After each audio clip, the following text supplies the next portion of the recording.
Tank atışlarının hedefinde bir kent. Ben ince belli düşlere sarılıp avutuyorum kendimi. Sevgiliyle mutlu olabilme ihtimallerine sığınıyorum. Siyasi münakaşalardan bunalmış, apolitik ruh haline bürünüyorum. Ne kadar da körelmiş duygularım. Şehri dumanlar sarmış, ben gözlerine hipnozlanmış dudaklarının art niyetine teslim oluyorum. Kısık sesle Ahmet Kaya çalıyor, kum gibi.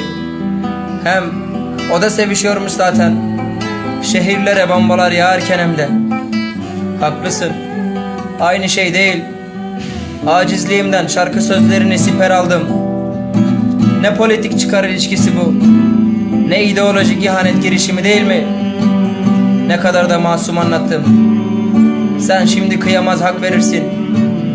Sunduğum tüm öz eleştirilerde gereklilik arar, yine beni haklı çıkarırsın. Pozitif toleransını seveyim senin. Sevdanı zaafına peşkeş çekip aşkını rüşvet verme bana. Beni aramızdaki ideolojik bağlarla vur, en politik tepkilerle yargıla. Birin dalim ezbin